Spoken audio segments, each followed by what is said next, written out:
Bismillahirrahmanirrahim. Again, welcome, dear viewers, students. Once again, welcome for the discussion of Income Tax Ordinance and 2001. Basically, we are learning Income Tax Ordinance 2001. Welcome once again. I hope you are happy. I am very thankful for your positive feedbacks. For your queries, I am trying to reply on it. I will try my best again to reply on it. In previous lecture, we saw heads of income. In this session, we are going to discuss to see business income. Business income is one of the 5 major files of income: salary, business, property, capital gain, other sources. Which are business income, the most important we are going to see. Business income. Business है क्या चीज़? Income tax ordinance कहता है जी, any activity to earn profit is business. What is the definition of business? Any activity to earn profit is business. It is very important to know, specially for students. It is very important to know कि business की definition क्या है. वो उसने दे दी हुई 2 word हैं सारे. Any activity to earn profit earn करने के लिए आप कोई भी काम करते हैं, लीगल काम जो within our society allow है, वो बिजनेस कहलाता है. इसको वो थोड़ा सा ब्रेक करके भी बताता है जी. आप क्या होता है any activity to earn profit, ये इसकी डेफिनेशन हो गई. जिसमें क्या हो सकता है, कहता जी ट्रेडिंग हो सकती है किसी चीज़ की, तो भी वो बिज़नेस. अगर ट्रेडिंग कर रहे हैं तो कॉमर्स से रिलेटेड हैं आप, तो भी वो बिज़नेस है. कॉमर्स की एक अपनी प्रॉपर डेफिनेशन है, वो अगर हम देखते हैं तो वो भी बिज़नेस है. कोई प्रोफेशन है आपका, वो भी आपका बिज़नेस है. वोकेशन है, वो भी बिज़नेस है. कोई एडवेंचर आप करते हैं, कोई एडवेंचर आपको एक्टिविटी करते हैं, उससे आपको प्रॉफिट अर्न होता है, प्रॉफिट जनरेट होता है, तो भी वो आपकी बिज़नेस इनकम है. इसको कैसे क्लासीफाई करना इनकम को बहुत ज़रूरी है कि ये बिज़नेस इनकम है, कैपिटल गेन है, प्रॉपर्टी इनकम है, सैलरी है, अदर सोर्सेज हैं. इसके बड़े कंसीक्वेंसेस हैं, बड़ा इसके ऊपर रेट के ऊपर इफेक्ट आता है. फिर जो टैक्स की आपकी कैलकुलेशन बनती है टोटल, उसके ऊपर इफेक्ट आता है. इसको प्रॉपर क्लासीफाई करना बहुत ज़रूरी है, वेरी इंपॉर्टेंट. बिजनेस इनकम में कहता जी ये चीज़ें इंक्लूड्स हैं. ये उसने ब्रेकअप करके एक ऐसी एग्जांपल दी, उसको उसने फर्दर एक्सप्लेन किया कि मिसाल के तौर पर ये वाली चीज़ें बिज़नेस इनकम का हिस्सा हैं. ये वाली हैं चीज़ें जो बिज़नेस इनकम काउंट होती हैं. कौन सी जी? फर्स्ट ऑफ ऑल कहते हैं A first profit and gains from business, from any business carried during the tax year. Tax year के दौरान आपने कोई भी बिजनेस किया, उससे आपको प्रॉफिट और गेन हुआ, इट मीन्स आपने बिजनेस किया. दूसरा profit and gain from business during the year which has been treated to be the business.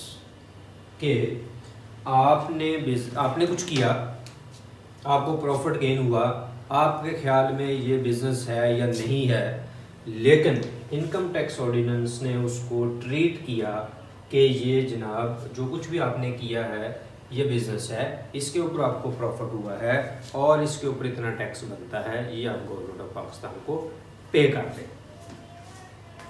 Third one is sale of goods. All of you know, all we are know कि हमको अब चीज़ें हैं purchase करते हैं, उसके बाद cell करते हैं, उसके ऊपर हम प्रॉफिट होता है तो हम उसके ऊपर टैक्स देते हैं. That's very fine. डी है प्रोविजन ऑफ सर्विसेज, कि हम सर्विसेज देते हैं किसी को, सर्विसेज प्रोवाइड करते हैं. हमारा प्रोफेशन ही ऐसा है कि हम सर्विसेज देते हैं, तो वो बिजनेस की कैटेगरी में आता है. एग्जांपल देता है ऑर्डिनेंस, एग्जांपल दे रहा है. Institute of cost and management accountants of Pakistan है, आई कैप है, इंस्टीट्यूट चार्टर्ड अकाउंटेंट पाकिस्तान है, chamber of commerce and industry है. ये जो बॉडीज़ हैं, इकोनॉमिक्स बॉडीज़ जो हैं, अगर ये अपने मेंबर्स को सर्विसेज देती हैं, डिफरेंट टाइप की सर्विसेज देती हैं, सेमिनार्स करती हैं, उनके लिए जर्नल लिखती हैं, मंथली कोई इन्फॉर्मेशन के लिए अपडेट्स देती हैं और उसके अगेंस्ट फ़ीस लेती हैं, फ़ीस कलेक्ट करती हैं. मेंबरशिप फ़ीस आपको पता देनी पड़ती है सर, मेंबरशिप फीस जो है वो देती हैं, उसके अगेंस्ट सर्विसेज देती हैं, तो वो कहते हैं जी ये इन बॉडीज़ की बिजनेस इनकम है।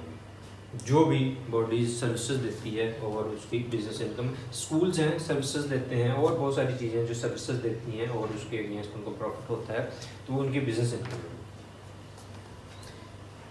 E is very important. Fair market value, FMV, fair market value of any benefit arising from business that business relationship might be present, past और फ्यूचर। Very important. कहते हैं जी आपका कोई बिजनेस रिलेशनशिप से आपको कोई benefit हुआ है, आप पहले बिजनेस करते थे अब नहीं करते, कोई बिजनेस कम्युनिटी के साथ आप रिलेट हैं, आपको वहाँ से बेनिफिट हुआ है। Fair market value of any benefit arising from the relation with the business, वो बिजनेस आप इस वक्त कर रहे हैं, आपने पास्ट में किया, आपने फ्यूचर में करने का आपका प्रोग्राम है।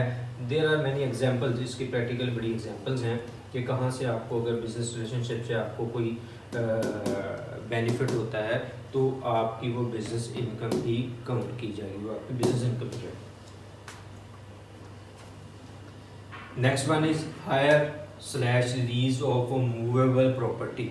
अगर कोई मूवेबल प्रॉपर्टी है, मूवेबल प्रॉपर्टी क्या होती है, जिसको हम मूव कर सकते हैं, ये मूव हो सकती है। ये अगर एग्जांपल है मूवेबल प्रॉपर्टी क्या है, ये this one is immovable property, जिसको हम मूव नहीं कर सकते एक जगह से। मूवेबल प्रॉपर्टी है आपके पास गाड़ी है, आपके पास कोई बड़ा इलेक्ट्रिक जनरेटर है, any other type of movable property को अगर आप हायर पे या लीज पे देते हैं तो वो इनकम फ्रॉम बिजनेस में टैक्स होता है। Next one is management fee collected by management company. Management companies, there are many type of management companies in the market. Management company किसी कंपनी को, किसी और कंपनी को मैनेज करने की कोई फीस लेती है, तो वो भी मैनेजमेंट कंपनी की बिजनेस इनकम है। इस बिजनेस इनकम में वो टैक्स होगी। Last one, it is very important here, the most important last one, profit on debt by lending money to some other person. तो ऐसा पर्सन है जो किसी दूसरे को अमाउंट लेंड करता है, उधार देता है और उसके ऊपर प्रॉफिट लेता है, मार्कअप लेता है, सूद लेता है, तो वो जो मार्कअप प्रॉफिट है वो उसका बिजनेस इनकम है। प्रोवाइडेड दैट कि इस पर्सन का काम ही ये है कि ये लोगों को पैसे उधार देता है और वहाँ से प्रॉफिट अर्न करता है। फॉर एग्जांपल ये बैंक्स जो हैं, ये इनका 100% काम यही है।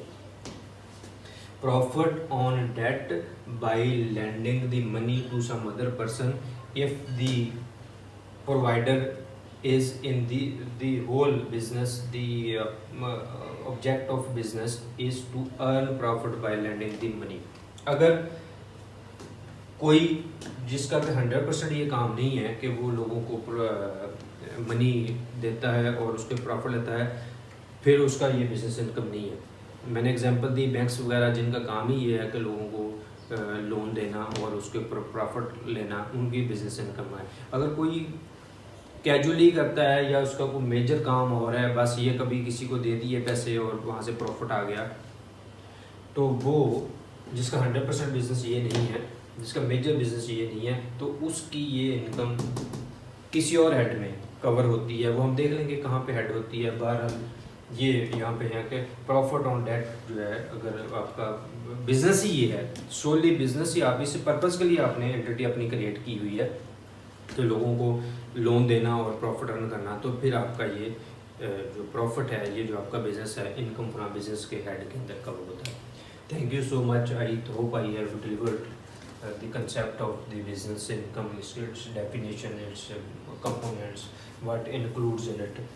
If you have, it is very important from exam viewpoint, from practice viewpoint, very important. We must know about what is actually the business is, to which we think the business is, to which the income tax ordinance says the business is. In this context, point B is very important, profit and gains from business that have been treated as business by the ordinance. तो फिर आप ये ख्याल कर लें, कोई भी आप एक्टिविटी कर रहे हैं तो उसको इनकम टैक्स ऑर्डिनेंस जो है बिजनेस ट्रीट कर सकता है। Thank you for watching. If you have any query please you can put, I would try to reply to it. Thank you so much.